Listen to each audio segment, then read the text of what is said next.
Captain Jake Morrison's boots hit the crystalline surface of planet Zerith 7 with a soft crunch. 3 months in deep space, and he'd finally reached the coordinates that had been broadcasting that mysterious signal. The twin suns cast purple shadows across the landscape, making everything look dreamlike and slightly dangerous. Before him stood a palace that defied physics, spiraling towers of what looked like liquid mercury, frozen mid-flow. The entrance materialized as he approached, and Jake's heart hammered against his ribs. This was it. First contact with an intelligent species beyond Earth. The interior took his breath away. Bioluminescent vines crawled along walls that seemed to breathe. And there, descending a staircase that appeared made of solidified starlight, was the most captivating being he'd ever seen. She was humanoid but unmistakably alien. Her skin shimmered like oil on water, colors shifting from deep violet to silver with each movement. Her eyes were larger than human, pupils vertical like a cat's, glowing with an inner amber light. She wore what he could only describe as living armor, plates that seemed to grow from her body, forming intricate patterns across her torso, arms, and legs. The armor left strategic areas exposed, showing skin that looked softer than anything he'd imagined, almost luminescent in the palace's strange light. Her figure was striking, curves that would make any human woman envious, but with an alien grace that was entirely unique. The armor accentuated rather than hid her form, and Jake found his scientific objectivity rapidly dissolving. She stopped 3 steps from the bottom, studying him with those unsettling, beautiful eyes. "Welcome, traveler," she said, her voice like wind chimes and distant thunder combined. "I am Kyra, guardian of the third house." Jake's mouth went dry. All his diplomatic training evaporated. He was supposed to say something profound, something that would represent humanity well. Instead, his nervous system short-circuited. "Your body is very nice," he blurted out, immediately wanting to die. The words hung in the air like a curse. Kyra's eyes widened, her pupils dilating until they were almost round. Her lips parted slightly, and Jake saw that her mouth was delicately human-like, soft and full, though her teeth had a subtle sharpness to them. Then she moved.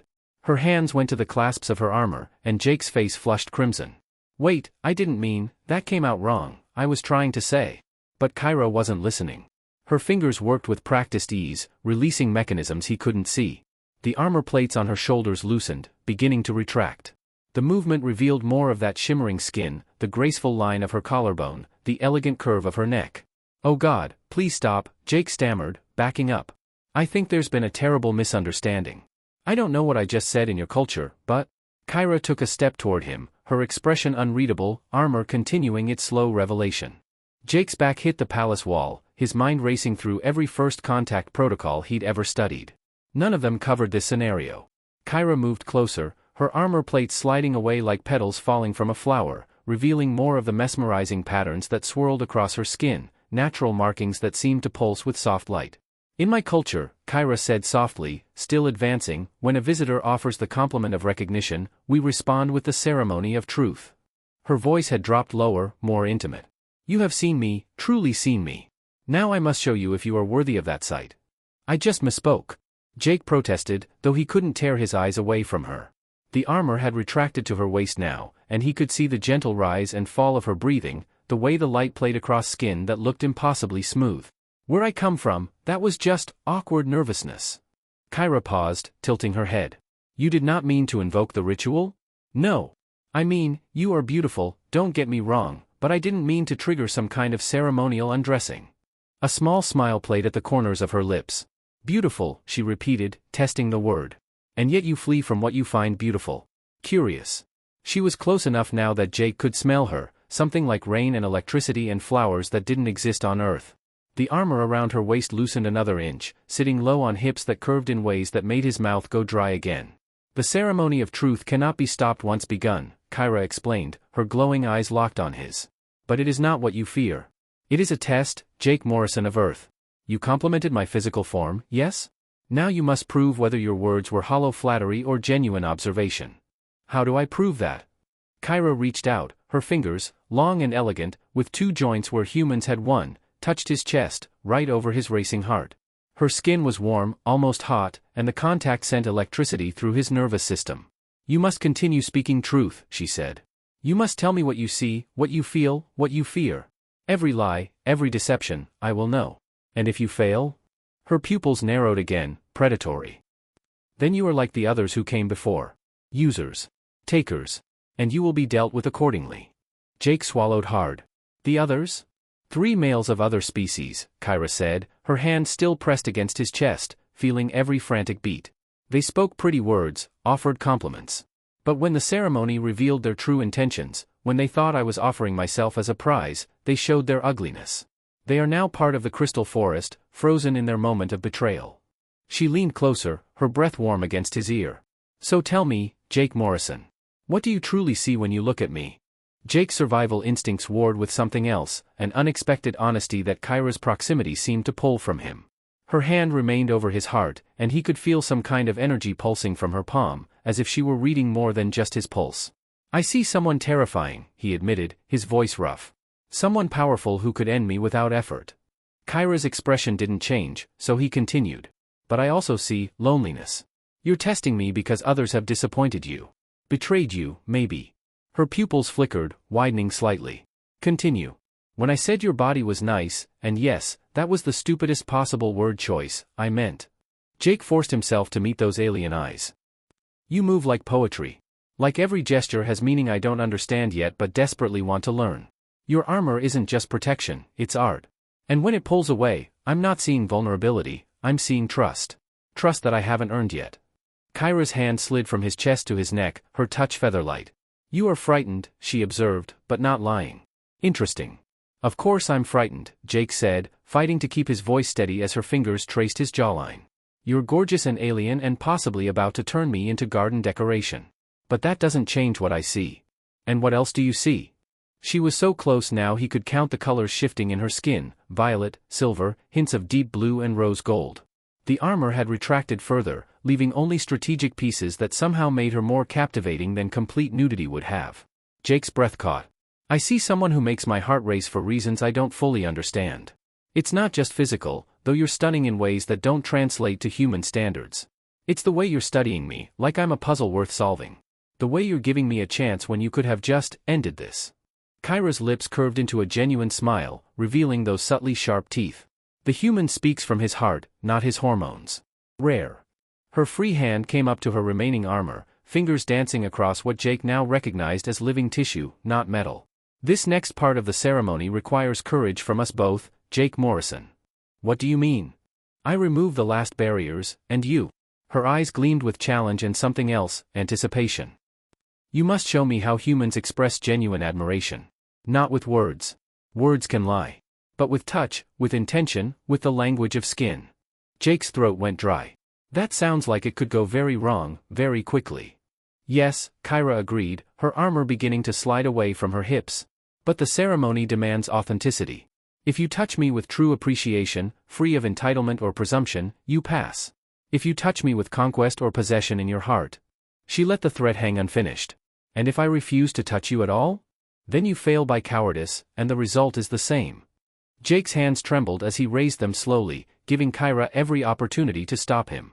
The last of her armor had retracted, flowing back into her skin like it had never existed, leaving her completely exposed before him. Her body was a masterpiece of alien evolution, familiar enough to stir recognition, different enough to steal breath. The patterns on her skin pulsed more brightly now, swirling across her breasts, down her stomach, along her thighs. They seemed to respond to her emotional state, glowing brighter where his gaze lingered. Remember, Kyra whispered, her voice shakier than before, she was vulnerable too, Jake realized. Truth in every touch. Respect in every gesture. Jake placed his hands on her shoulders first, feeling the heat of her skin, the subtle texture like silk over steel. You're warm, he murmured. I expected you to be cold, I don't know why. Kyra's eyes closed briefly. Your hands are gentle. The others grabbed. That simple statement steadied Jake. This wasn't about conquest or lust, it was about truly seeing another being. He let his hands slide down her arms, marveling at the way the light patterns followed his touch, brightening and swirling.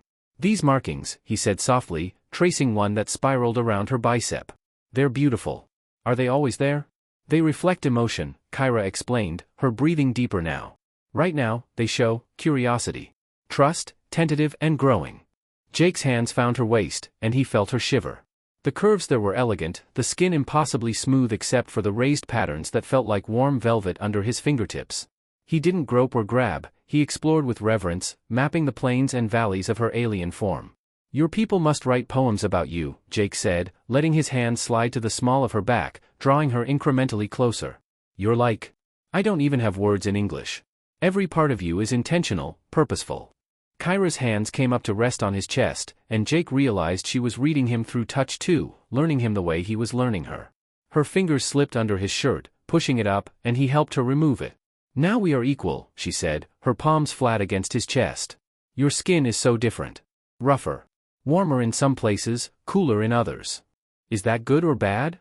Jake asked, his hands sliding higher on her back, feeling the delicate ridge of her spine, the way she arched slightly into his touch. It's honest, Kyra said, leaning her forehead against his. Their heights were almost matched, and Jake could feel the rapid beat of her heart, or hearts, he wasn't sure, against his chest. You touch me like I'm precious. Like I'm a person, not a prize. You are precious, Jake breathed, his hands now framing her face, thumbs tracing her alien cheekbones. And I want to know everything about you. Then pass my final test, Kyra whispered against his lips.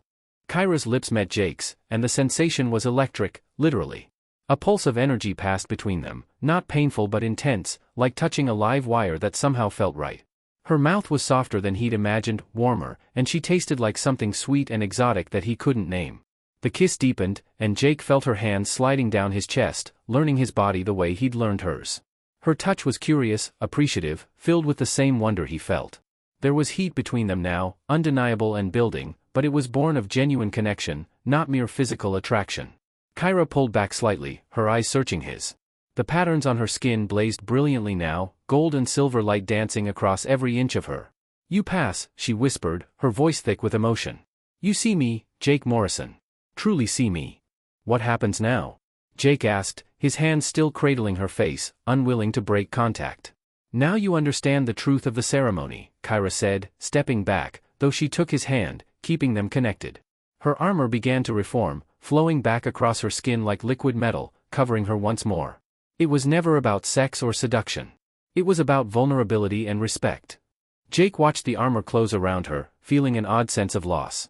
The others saw my nakedness and assumed consent, Kyra finished, her expression hardening.